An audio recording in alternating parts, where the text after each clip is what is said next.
Good afternoon. It's great to be back to again be talking about GSM.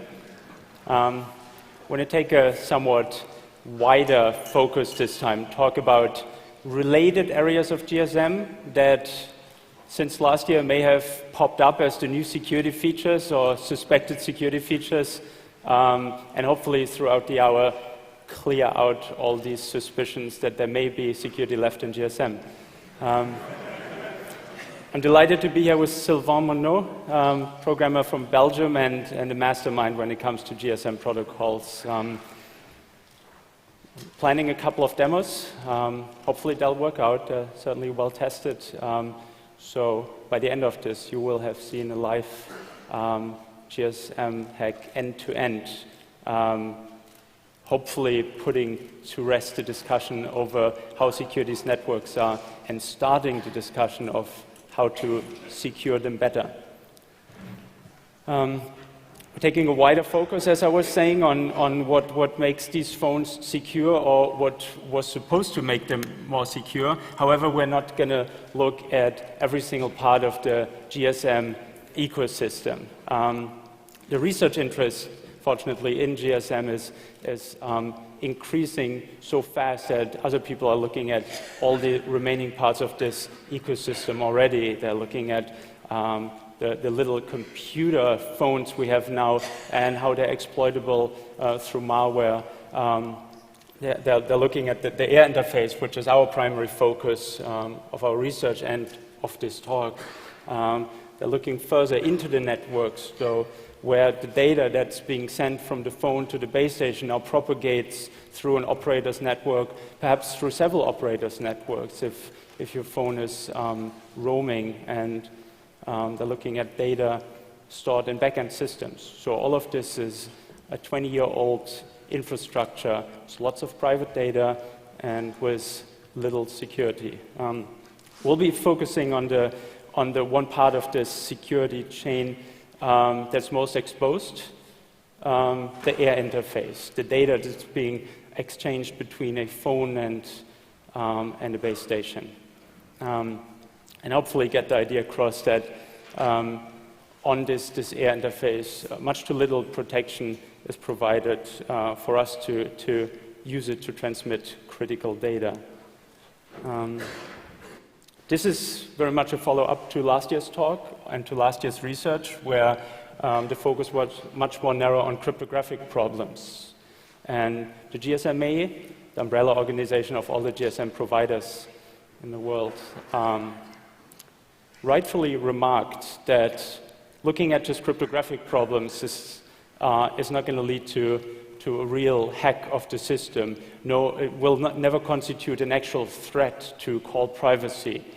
So they put towards us a challenge of please also identify your target and capture the data of your target before you apply your cryptographic insights of cracking keys and all that. So those missing pieces we want to deliver now to you, and a lot of this has already been released as open source software. The rest of it is some simple scripts that you as a researcher should be able to create yourselves, but that we won't release for their abuse potential, of course. What we want to demonstrate over the course of a couple of demos and the next hour is a scenario that works as follows. You become aware of somebody's phone number, just a phone number, nothing more, and you want to find where they are in the world, and you want to listen to all their calls and read all their text messages. And that's possible with cheap, very cheap, I should say, hardware and some open source software today. Let's get started. Three phases of the attack. First, find your target. Second, capture the data that target exchanges with the network. Finally, process that data to crack cryptographic keys and derive voice data from it again. Each of them will provide some theoretical background to make you appreciate the complexity, the number of steps needed to actually get this working, and then hopefully demonstrate each of them. So, locating a phone anywhere in the world. You'd think that's hard, but that actually, to some level of granularity, is the easiest part of this exercise.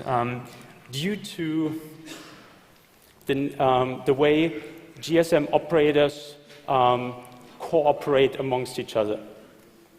There's a global fabric, the SS7 network, that interconnects all the GSM providers that allow each other's users to roam in each other's network. So they need to be able to exchange information.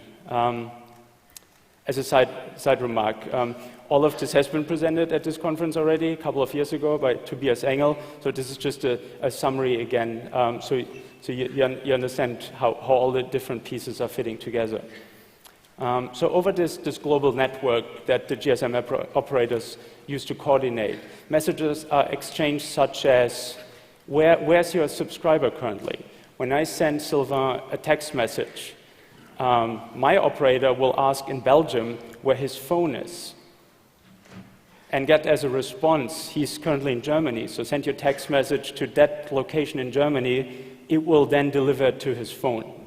So it's a tracking service that's required for SMS delivery, at least how it was architected back in the day and still used in most networks. We can, of course, abuse this capability to track down people. Operators themselves can go much further than this so-called HLR query that's exposed on the internet, and even ask for what cell somebody is currently connected to.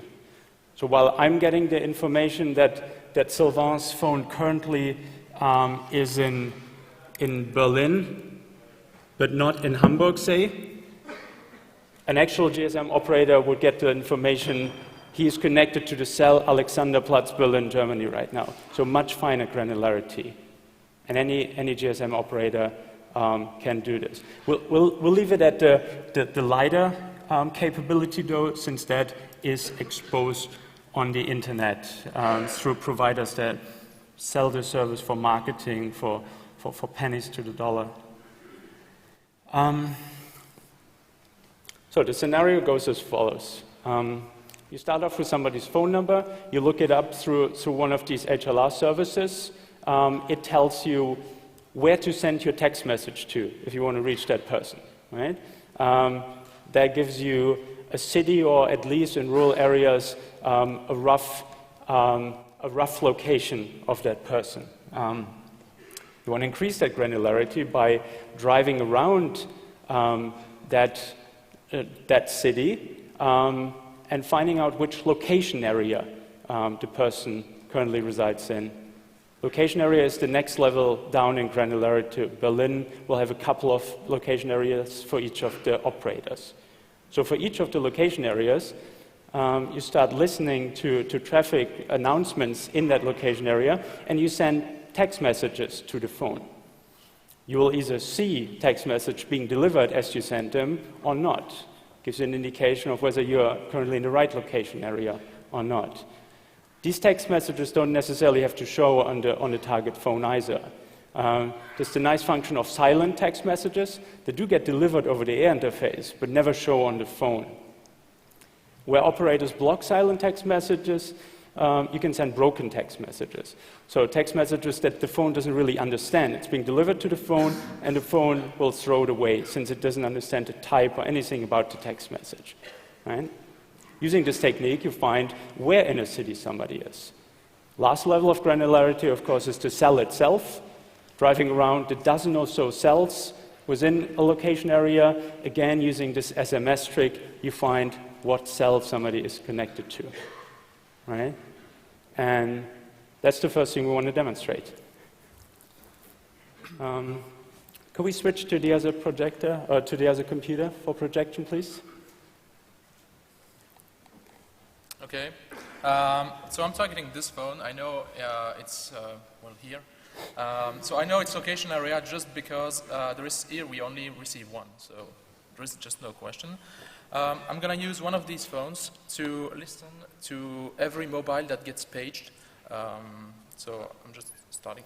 Okay. Starting the phone. Okay. And then I have some Python script that basically sends SMS automatically, looks who gets paged, and try to correlate the various events on the network to find out where my target is. So here the two arguments are the phone number and the IMSI that I got from a HLR query. And these are some parameters that are transmitted on clear on the network. So I just grabbed them beforehand. So basically, every phone is notified in the entire location area when a text message is about to be delivered to it. And then the phone is requested to announce that it's still there in the location area. And then the actual delivery will take place. We're only listening to the announcements ahead of time. Okay, so but here it just collects some data to see who gets paged, even when I don't send an SMS. Then I will send an SMS and try to correlate the various events. You just have to, it's all automatic from here, you just have to wait. Mm-hmm. So we're solving an equation here with several unknowns. Not only do we not know where the phone is, which we're trying to find out, we also don't know the temporary identifier of this phone. The network will assign a new identifier to the phone every day or so. With this technique, we find both at the same time, though. By sending several text messages with a defined spacing, this pattern will show up as this identity receiving something from the network every 30 seconds, or whichever we set. And then we know, yes, it's here, and also what TIMSI, the temporary identifier it uses currently. Yeah. So it sent the first SMS, and it got the delivery report from the network, so I know that the mobile was paged. And here you can see that there are two mobile that were paged that match my potential target, so I'm just waiting a little, and then I'll just do the same again, and hopefully there will be only one that was in both of them. Mm-hmm. So the entropy of this, of course, diminishes as fewer phones are online on the cell. The more activity, the longer the search, since some other phone may show up as exactly receiving a paging in the spacing you set. Okay, so it found a single match, and it says, okay, the TIMSI is 616B1A4C. And, Let's verify that, yeah. So this phone has a nice monitoring mode where you can query it for all this data. 616B1, yeah. A4C. So now we know the phone is actually here, and we know it's TIMSI. So next steps.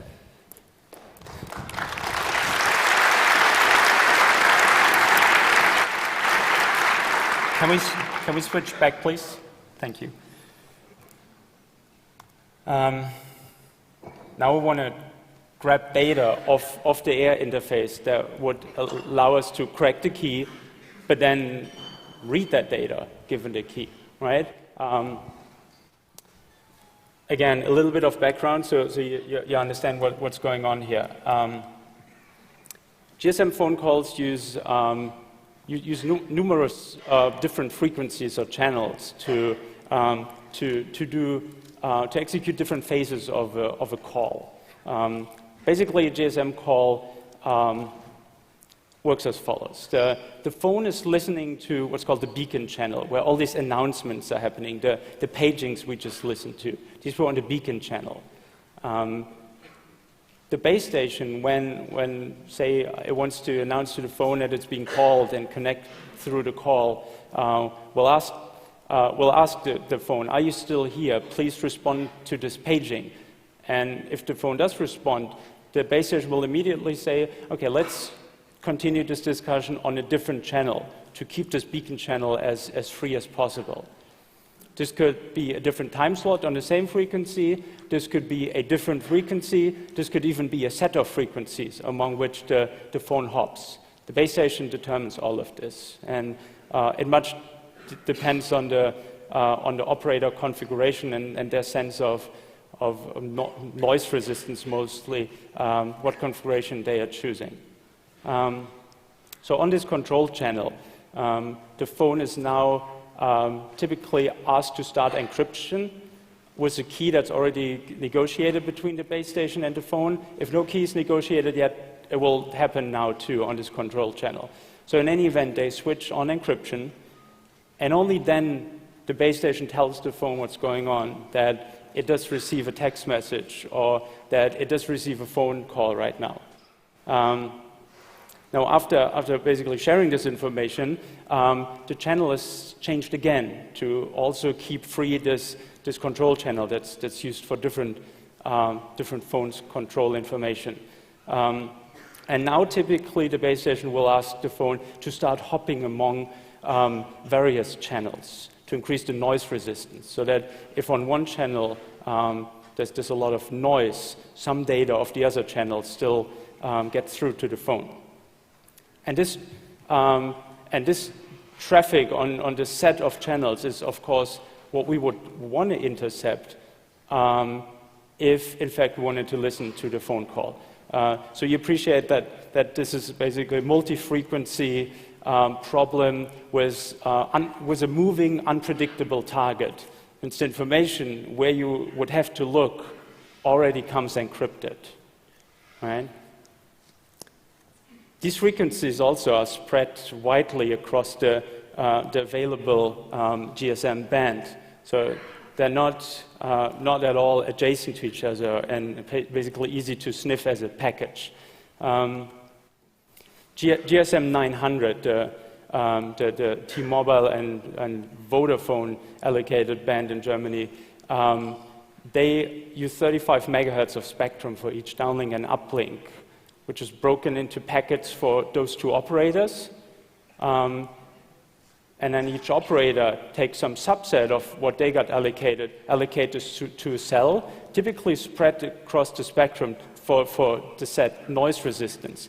And then each phone call, again, gets a subset of the base station's allocation. And again, as widely spread as possible for noise resistance. So the signal processing or the signal capturing challenge is to capture diverse frequencies in two 35 megahertz chunks of spectrum, right? And this channel has been solved a long time ago by intelligence and law enforcement suppliers. And starting on the right side of this slide, what they're using are custom, fairly expensive boards with big FPGAs and very fast AD converters. They can actually record and process an entire GSM band at once. Those devices come at 40,000, 50,000 euros, so they're certainly not a reachable research tool for us. However, the same idea has been shrunk to more affordable and more open hardware, programmable radios, USRP being one example. Those two use FPGAs and AD converters, both not quite as big as these commercial boards, to just suck down a configurable chunk of spectrum. With 4 of these USRP2s, you can again capture all of GSM 900. Right? We're talking something like 5,000 euros for those. The USRP1s are more limited in the amount of bandwidth they can transmit due to the USB interface. Some of you may already have them, though, so they're certainly a useful GSM tool, and again, a little cheaper. I'm making a huge jump, again, in the limitation of frequency, but also in the price, come ordinary phones. Every phone should have the capability of recording GSM data, right? That's what they're built for. So taking a 10-euro phone, which is what these are, somebody should be able to reprogram it in such a way to act as a let's call it a debugging device for GSM, right?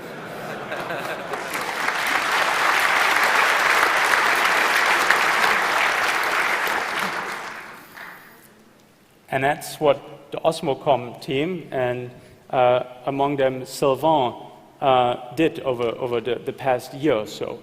And I'll let him explain all the loops he had to jump through to actually create a €10 GSM debugger? Yeah. We started with those cheap phones, and at the start of last year, Harald and Dieter started writing open source baseband firmware for those phones, which implemented all the normal phone functions. So it could act as a real phone. Receiving raw GSM data is not part of a normal phone function. There is one main thing that gets in the way, and it's the DSP, because basically, the GSM will transmit packets of information in bursts, and the first step of layer 1, things like encryption, forward error correction, and things like that, will be handled by the DSP itself, and then the DSP will give to the ARM core of the phone a reconstructed layer 2 packet. This is bad for us for sniffing, because we really want the raw burst output, because this is what Kraken wants, and so to debug we need this. So the first step was to patch the DSP. The DSP is ROM based, but you can patch some function in RAM, and that's what took most of the time, is to extract the raw burst data and basically disable all the higher level logic, forward error correction and things like that, and just get the DSP to give us exactly what it took from the air. It's not the raw IQ data, it's the demodulated bits. So we don't have to do the demodulation, and we enjoy the very good demodulation algorithm that TI wrote for their phones. So with this, we can capture one time slot of each GSM frame, because this is what a phone usually does. It only listens to its time slot. With a little more patching, you can actually get it to capture more than that. Currently up to 4, but you could go up to 6. There is 8 time slot in one frame, by the way. But the problem you encounter then is to get the data off the phone, because you only have the serial port, and you need to, with some special tricks and the non-standard baud rate, I'll skip the detail, but basically you need a faster USB cable to get all the data to the PC for processing. And when we've done this, we can get much more data. And one nice thing about the phone is that it can switch frequency very fast, because it needs that to follow. It's a normal phone function to follow hopping, which means we can even retune between the uplink and the downlink, so we can, with a single phone, capture both what the BTS sends to the phone and what the phone sends to the BTS, because they're slightly shifted in time, so we can retune between both. To do that, however, there is one additional step. If you're not very close to your target, like 20 meters or so, the phone has a filter that will try to reduce noise and only sends the good frequency to the radio in the phone. If you want to capture uplink, which is in a different frequency band, you need to remove that filter. And with this, you'll get like 100, 200 meters or so uplink listening range. So this is what I'm going to demonstrate now. Exactly. Can we switch over to the other computer once again? Okay. Thank you. Okay. So here I'm using 4 of these phones connected to 4 serial ports on my PC. I just need to start everything. And okay, so I started all the phones.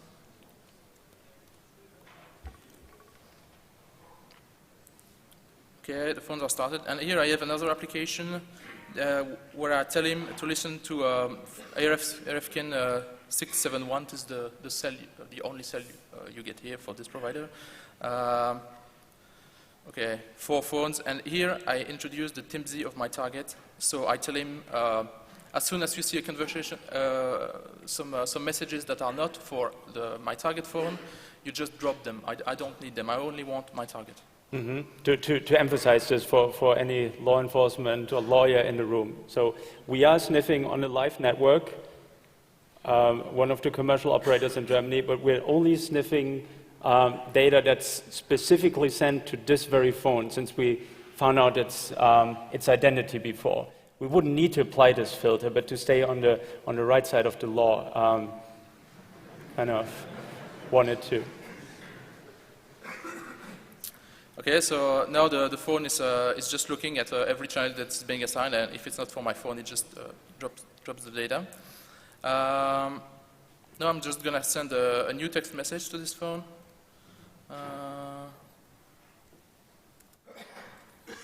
If I find this phone number. Okay. So here at some point I should see a text message. Okay, so this was it. Okay, I'm gonna stop the capture now and try to show it. If I can find it back. Okay, here I recognize it because I see the ciphering mode command, which is the order from the network to switch to ciphered mode. If it was not my SMS, I would have dropped the conversation before I even get to there. And here I see the paging. Okay, the resolution sucks. And yeah, this paging response is for my team Zito. So this was the SMS. Okay, if I look here, these are all the conversations that have been recorded. As you can see, most of them are very, very small because there is only one packet, the packet that says if it was for this phone or not, except this one, which is bigger because it basically recorded the entire SMS. And that's it for now, I think. Mm-hmm. Yeah. Back once again, please.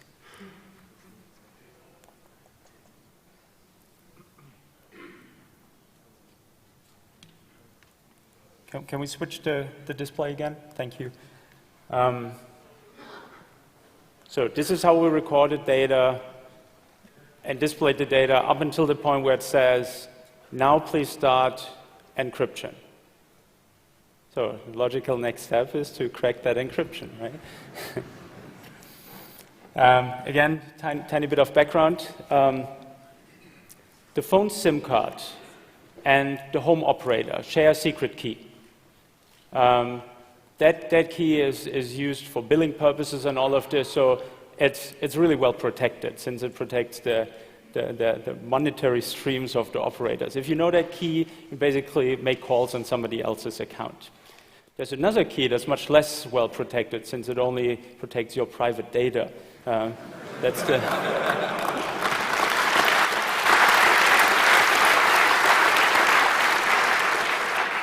That's the session key. And the session key is derived from this master key in the SIM card and shared with the phone, and it's derived in the backend system and shared with the base station. So now the phone and the base station have a secret key, a session key, that they can use to encrypt text messages, phone calls, and what have you. The name session key should suggest that this key is only used once for one session, but in fact it's recycled a couple of times, and then a new key is generated. We'll use this property in the next demo because we'll crack a key now, show each step, do the slow way, and use that key to crack the next data. I'm just going to go over this very briefly, since basically we discussed this a year ago here. The fact that the A5.1 keys are vulnerable to pre-computation attacks. We did release a set of rainbow tables a year ago that would allow a computer with this set of 2 terabytes in tables to crack keys in a couple of seconds. We have since improved the approach a little bit, well, actually significant, but with small steps, and computed a second rainbow table set. It's again 2 terabytes in size, but it's much lighter on the computational load. So a normal computer with just a CPU and maybe 4 or 5 hard disks can now crack keys. And how fast is yours? 20 seconds, roughly? Here, yeah. Yeah. So yet another component of the debugging tool set. For details, refer to last year's talk. The second table set has been put on BitTorrent, again, the faster one. But back to the data we just captured. what part of the data are we going to look at now? Well, certainly we're not going to look at the encrypted part, which, or the non-encrypted part, which we already displayed. The next packets, though, that weren't displayed in Wireshark since they couldn't be processed, were still recorded onto the hard disk in the encrypted version. And what's being encrypted in GSM is not the packet itself, but rather a transposition of that packet onto a larger number of bits for error resistance that chopped down in 4 bursts. So the quantity of data we work with when cracking keys is a burst. For all practical purposes, it doesn't really matter what we work with, since we're only interested in the encryption part of this message. In fact, what we need to do is predict what one of these bursts would be, right? And then see what's being transmitted over the air and derive from those two, the one guess and the one observation, what the encryption did. The encryption is simply an XOR of a key stream. So given 2 parts of an XOR, you can easily derive the third. And that's what we do. So for each burst we see on the air where we know the data that is encrypted, we can derive key stream. Now this seems very counterintuitive. Why would you encrypt something where a person who doesn't know the encryption key already knows what's inside, right? Seems waste of resources, in fact radio resources too. If we know what we should have received over the air, why send it in the first place, right? However, GSM has a lot of packets that consist of completely known data, especially in the call setup. Let me jump ahead a little bit here. We'll come back to the slide later. But just to show you the data as it's being transmitted over the air. This is the encrypted part of a call setup. It basically says encryption enabled, something like that. This encodes the number that's calling. This says, hey, I'm Vodafone in Germany. This says, here's a control channel, but I've nothing to tell you, so I'm sending you an empty message. And yet another empty message on this control channel. I'm Vodafone in Germany. And please jump to another channel so we can do the call. But before you do that, let me tell you that I've absolutely nothing to tell you on our control channel.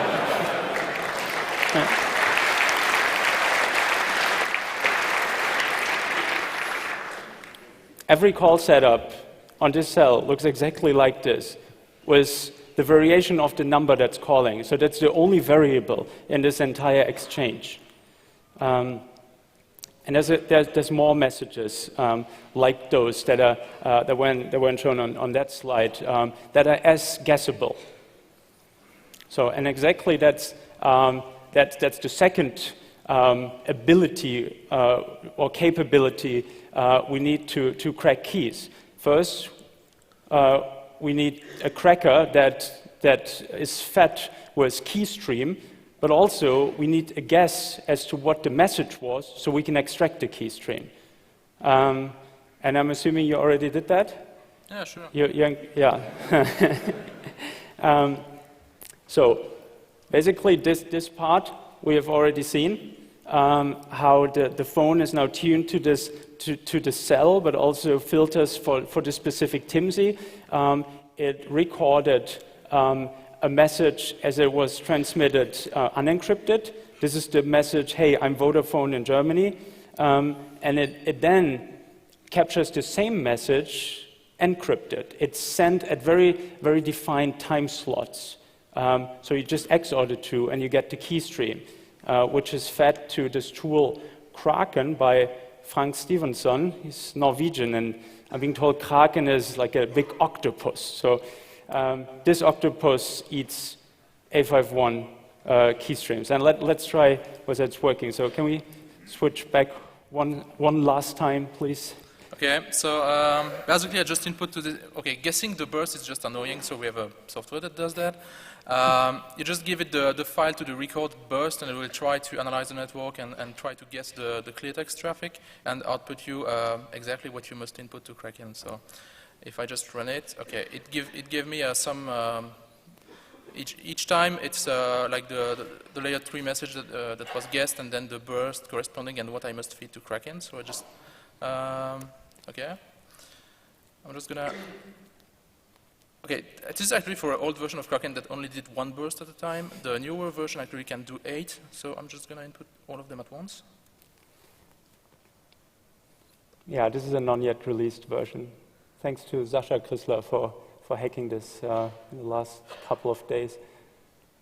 It will be released soon. You need 1 space there, yeah. Oh, I screwed up. I didn't put this space. Or? No, I think it's good.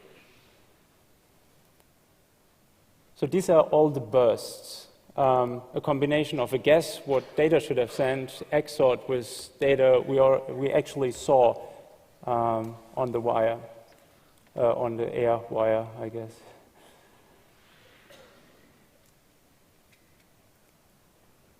And it's cracking, what, 8 bursts at once now. Yeah. And due to the load balancing, they'll all kind of finish around the same time. Should take a minute or so. Oh, I'm sure it works. I've done it already. What's that? I'm sure it works. I've done it already.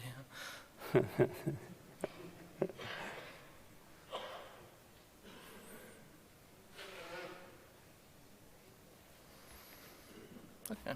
So now we found what could be the correct secret state that was in the A5.1 encryption function when this data was generated. That doesn't exactly correspond with the KC, the session key yet. It may be a false positive. So there's one last step where we have to try basically using this key to generate another part of the conversation we observed.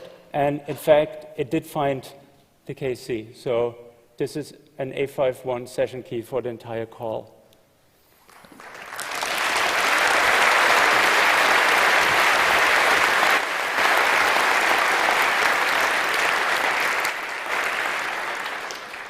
Oh, let's continue this demonstration in so far as recording an actual call.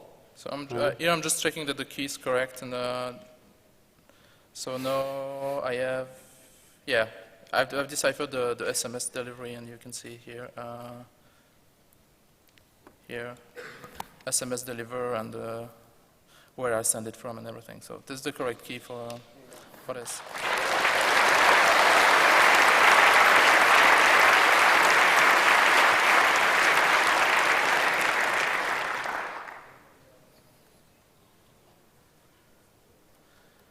So now basically I'm just restarting the sniffer, but I'm giving it the current session key so that it can follow the phone wherever it goes on what channel and record the voice data as well. So the phones are still started? No, okay.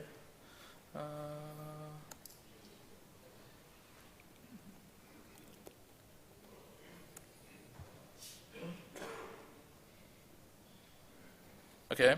So I'm just going to call that phone now. Mm-hmm. If I have network, yeah, okay.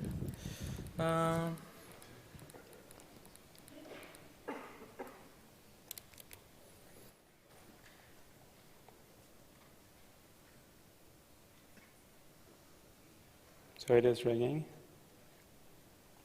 Hello, hello. Hey, hi, Karsten. How are you doing? Doing well, thank you. So I'm now providing data for the uplink, and you are? I'm providing data for the downlink, since I'm listening to that phone.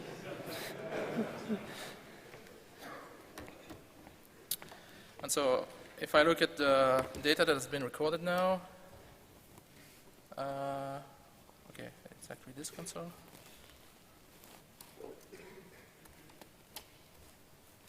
Okay, you can see that now there is one data file that is like much larger than the other ones, and all that's needed is to basically extract the raw GSM frame. So we just need to convert that a little to get actual audio, and of course we have a tool for that.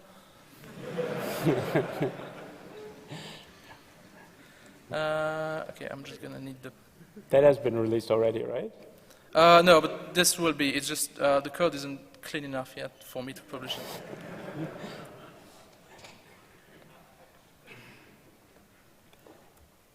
And since the bursts are still ciphered in this file, I need to provide the key that I used as well. Okay, it's processing.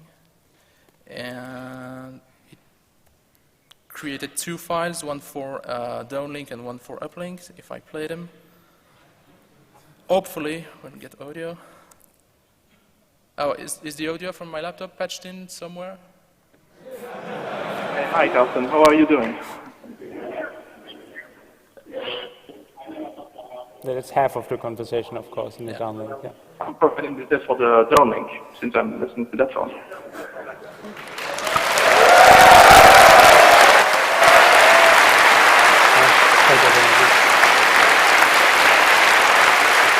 Let's do that too.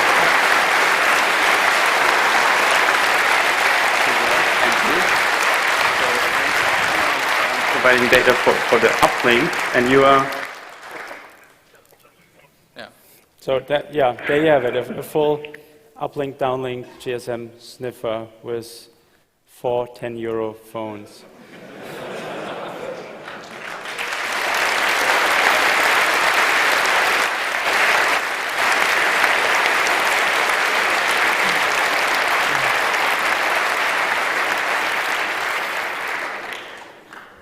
All right, so we saw this data already and how ridiculous predictable it is. Fortunately, well, at least when looking forward and looking at things that GSM could cheaply do to improve, this data would not need to be predictable. Look at this last message, for instance. It only consists of 3 bytes. Yes. Oh, we need to switch back, please. One last time, sorry. This last message. It's 3 bytes, since saying that you have nothing to say is kind of a short message. The rest of this message, and every GSM message is 23 bytes long, has to be filled with padding. Right? This padding was standardized as the byte 2B for some reason back in the day when they didn't much think about security yet. There's no reason, though, that this has to be 2B. The phone is not processing anything after the first 3 bytes anyway. Everything is encrypted, though. So even that data that the phone discards before even looking at it is encrypted. This leads to the situation where we can easily guess these messages, of course, even though they carry so little entropy where this wouldn't be needed. Now, the GSM operators themselves, I think, based on the initiative by Vodafone, did standardize that, please, every 2B should be replaced with a random number. Very easy idea. You can think of the amount of changes in the code that's needed to replace 2B with a random number. So 1 line of code. Right? This has been standardized, though, over 2 years ago, and I've not seen it in the wild yet. So just 1 line of code seems to hang somewhere in the quality assurance of Ericsson, Nokia, Siemens, or whichever base station is used in your country. This needs to be rolled out quickly, though, since this really makes it much, much too easy. Now, randomizing everything with a 2B in it is an effective tool, even when there's only a short series of 2Bs kind of added in the end, when the message is almost 23 bytes long. Due to the error correction codes, these 3 bytes tickle down into every burst and basically spoil every single burst. So the error correction amplifies the effect of this measure. So even in messages that are, say, 22 bytes long with just 1 byte of padding, this would have a huge effect on cracking time. The only attack vector left then are messages that are completely full to begin with, where there is no padding. And that, from our observations in call setups, are only system information messages. Basically, the messages that encode, hey, I'm Vodafone in Germany, They also encode, and all my cells in this area are this. So there's long lists of cell IDs being sent. There's no standard yet for randomizing these, but of course there's a lot of enough entropy in these messages, so you should be able to play with these. And that's, from our perspective, currently the hottest research when somebody really wants to improve GSM, finding a way of randomizing system information messages. However, without going that far of kind of starting new research as an operator of how you can protect your customers better, there's already a list of things operators should be doing and haven't for years not. Starting, at least, so our perception, the highest priority should be, it's called SMS home routing. It takes away the attack vector where somebody locates you anywhere in the world. This attack is just too easy. One HTTP request and you get somebody's location in the world. That's unnecessary and can be patched away with this technique, home routing, where all the text messages are sent to the home country first and then delivered from there. So his operator from Belgium would always tell me, send it to Belgium, we'll take care of the rest. Right? In the same step, the IMSIs should be cut from the HLR queries, which, again, some operators do, some others don't. That's high on the wish list. Second, clearly, is the randomized padding that we saw on the slide before, both for control messages, but also some form of randomization for the system information messages that's yet to be defined. Clearly, as high on the wish list also is do not recycle secret keys. Cryptographic keys, especially when they're called session keys, should be limited to one session. Some operators do this. One in Germany, for instance, uses a new cryptographic key for every text message you receive, but will use the one from the last text message for your call, and for the next call, and for the next call, and for the next call. So almost there, but not quite. Should be a small configuration patch, one hopes. Changing the TIMSI more often would make it harder to track people down and keep following them. It's meant as a privacy feature, and back in the day people thought changing it once a day would be sufficient. Now, given the exponentially growing attack capabilities in the community, maybe once a day is not enough anymore. Right? If you want to hide behind Tor, you don't want to have static routes for days and months and years. You want to keep saying a moving target. The technical basis there, again, configuration change, all that's needed. And then lastly, something that the operators tell us all the time, that's our base security. That's why you need a 50,000 euro FPGA board to follow our calls, frequency hopping. Now, we don't need a 50,000 euro FPGA board anymore, but it still is a security feature that makes it harder for calls to be cracked. Some operators, including commercial operators in Germany, even on cells that do have several frequencies, do not use frequency hopping yet. It's ridiculous. Nobody understands how you could possibly leave this out. So this too needs to change. And this is our wish list for next year's Christmas. We'll keep chasing the operators. Please do the same. Call them and tell them that that's what you want as a customer.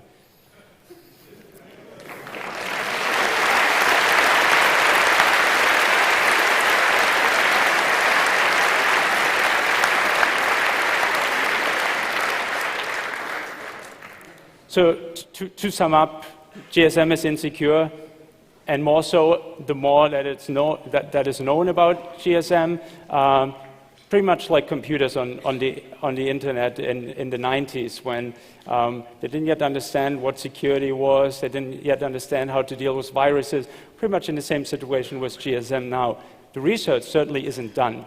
I meant it when I said we built a debugging tool. This is for you to use and for you to do to GSM phones what you did to the internet 10 years ago, and help phones to go through the same evolutionary steps that computers did go through in the past 10 years.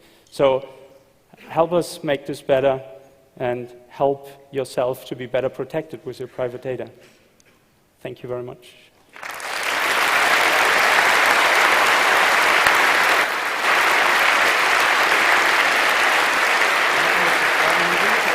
Ja, bitte.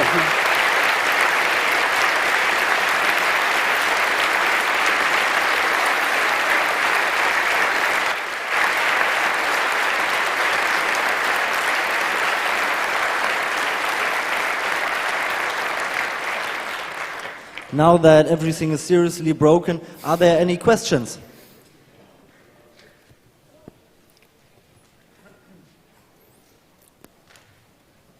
Hello.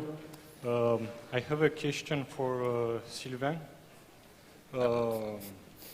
When you did the firmware upgrade for your phone, had you some trouble with the secure boot mechanism of the phone? Oh yeah, there is none. There is no secure boot mechanism for this phone, Right. so there is no problem. How old is your phone?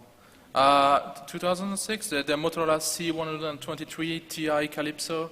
There is a secure variant, but this phone doesn't use it, and a lot don't. Excuse me, which chipset, which processor?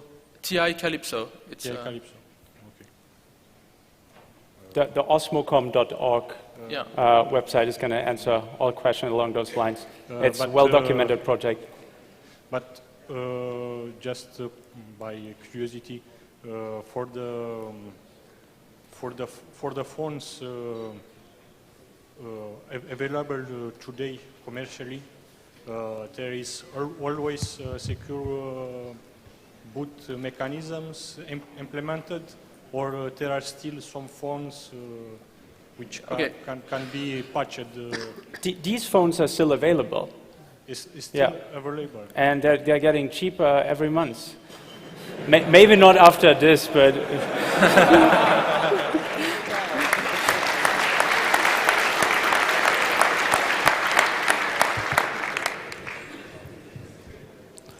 Hi, I'm working for a German telecom operator, not in the wireless division. My impression is that nobody puts any money into GSM anymore with more modern standards like UMTS or 3GPP, IMS. Do you think they are more secure than the GSM? ISIM, USIM? A lot of structural flaws have gone away with 3G, but GSM hasn't gone away from our phones. Most 3G phones will regularly switch back to GSM for some calls, and the more iPhones suck up the 3G bandwidth for internet usage, the more phone calls will be pushed down to GSM again. So 3G certainly is no answer to GSM security problems as long as operators operate both in parallel. Thank you. Hello. It seems like upgrading the security of the system wouldn't be all that hard unless, of course, they had to upgrade the wiretapping capabilities as well. And so perhaps the holdup is that the security agencies can't figure out how to crack it if they add the randomness. All the improvements we're asking the operators to put in place are on the air interface. Legal interception happens in a later stage of the network. So it's at a more central location. And that, we don't know how secure it is, but at least it's not accessible by everyone with a cheap phone. Yeah, I was referring to the illegal interception. True, yeah. Well, there certainly is an industry around GSM intercept, and these devices are being manufactured and sold. It's not by incidence that you can buy a €50,000 FPGA device that would suck down all of GSM. If there wasn't another machine that would then crack all the keys that you just intercepted. But it certainly isn't available to researchers. Okay, some people from AC want to know where they can download the set of A51 rainbow tables. What's the address? It's something like torrents. Let's see. That would be the address. Can you all read this? reflexter.com/E100 torrents HTML. That will give you torrent files, and it's widely spread on BitTorrent. Alternatively, if you're not sitting on a gigabit Ethernet connection to the internet, send us an email. We have been shipping them to random places in the world. So.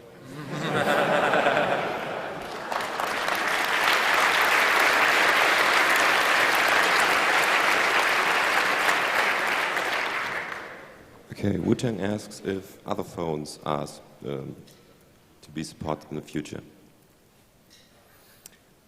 Yeah, we just talked to Harald about the porting the Osmocom to another MediaTek, I think, chipset. The MTK, yeah. However, porting Osmocom is not the only thing that you need to do to have a sniffer like we use here.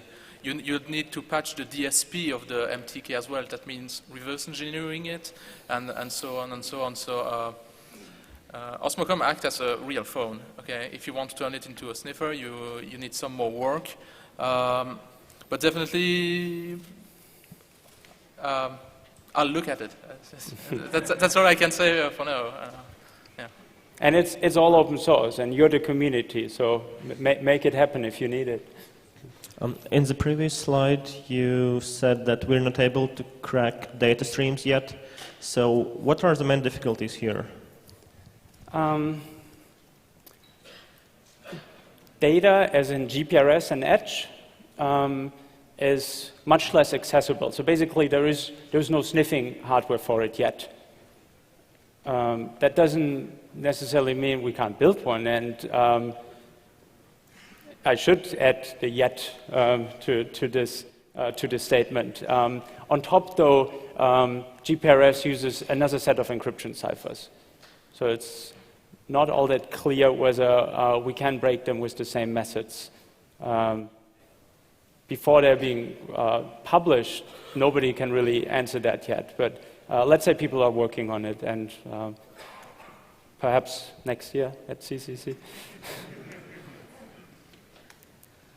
Did you have to make any physical changes to the phones, and how involved were they, if so? Yeah, so if you want to dump, I don't know where the person is. Okay, yeah. If you want to dump the uplink channels, there are hardware filters on the phone that you need to remove. If you don't remove them, this will work fine in a lab setup because you are so close to the phone that's listening that the signal is so strong that it just goes through the filters without problem. But for targets that are further away, the signal will be too much attenuated by the filter, and you need to remove it and replace it by some other component. It was posted on the mailing list, and there is a report on how to do it. As long as you can solder 0402 components, you're fine.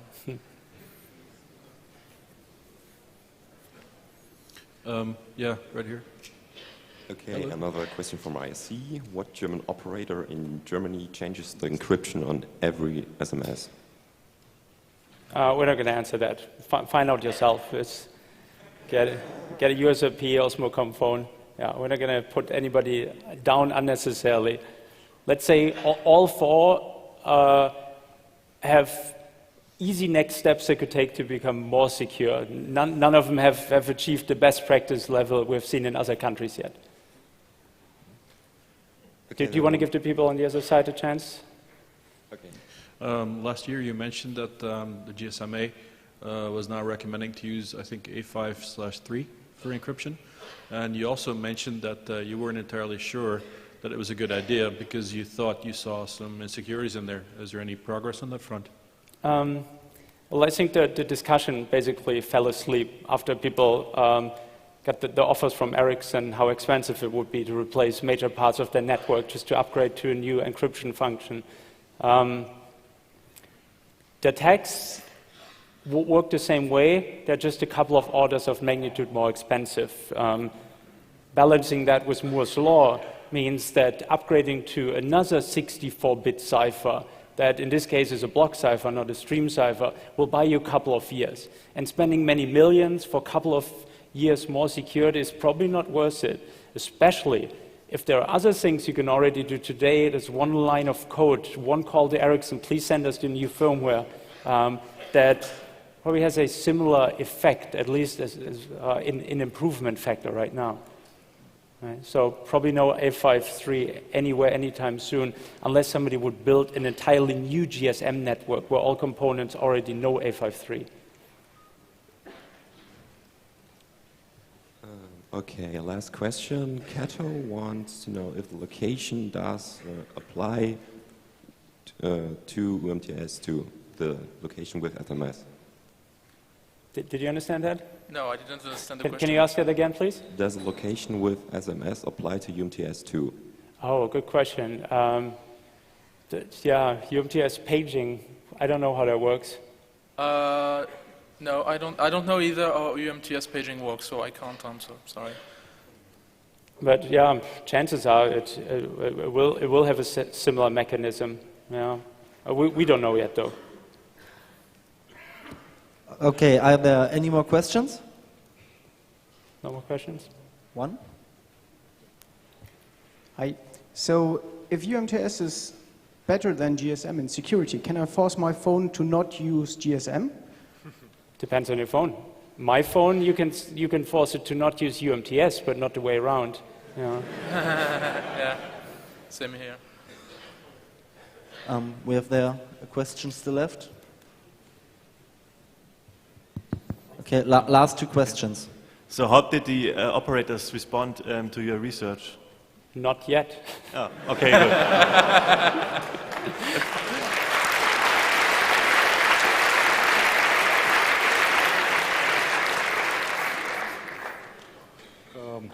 Have you done some reverse engineering on the GSM stacks of some phones?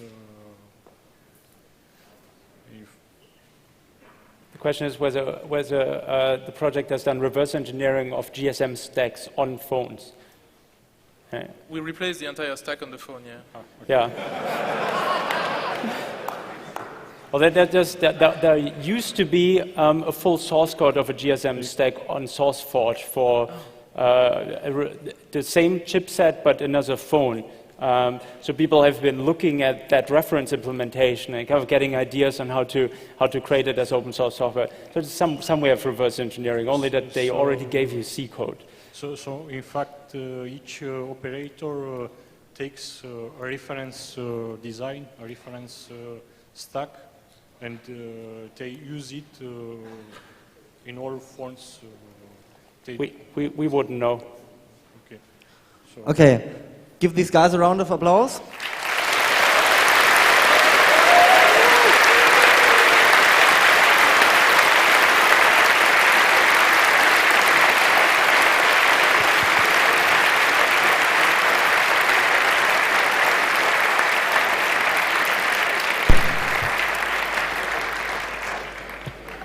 Thanks a lot. Good questions.